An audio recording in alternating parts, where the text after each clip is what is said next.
সকল নাটকীয়তা শেষে বায়ার্ন মিউনিখে যোগ দিলেন কলম্বিয়ান স্ট্রাইকার লুইস দিয়াজ। গত সপ্তাহে খবর বের হয় বায়ার্নের 6,75,00,000 প্রথম প্রস্তাব ফিরিয়ে দিয়েছে লিভারপুল। মাঝে নাকি বার্সেলোনার একটি প্রস্তাবও ফিরিয়ে দিয়েছিল তারা। অবশেষে ট্রান্সফার ফি বাড়িয়ে তাকে পেল বুন্দেসলিগার রেকর্ড চ্যাম্পিয়নরা। প্রত্যাশা অনুযায়ী নতুন দল পেয়ে খুশি দিয়াজও। লিভারপুল ও বায়ার্ন মিউনিখ উভয় ক্লাবের পক্ষ থেকেই বুধবার দিয়াজের দলবদলের খবরটি নিশ্চিত করা হয়েছে। 28 বছর বয়সী এই ফুটবলার জার্মান ক্লাবটির সঙ্গে 4.5 বছরের চুক্তি করেছেন।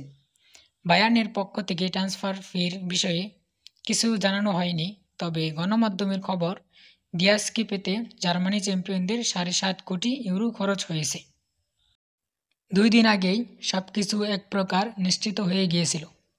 অবশেষে এলো আনুষ্ঠানিক ঘোষণা।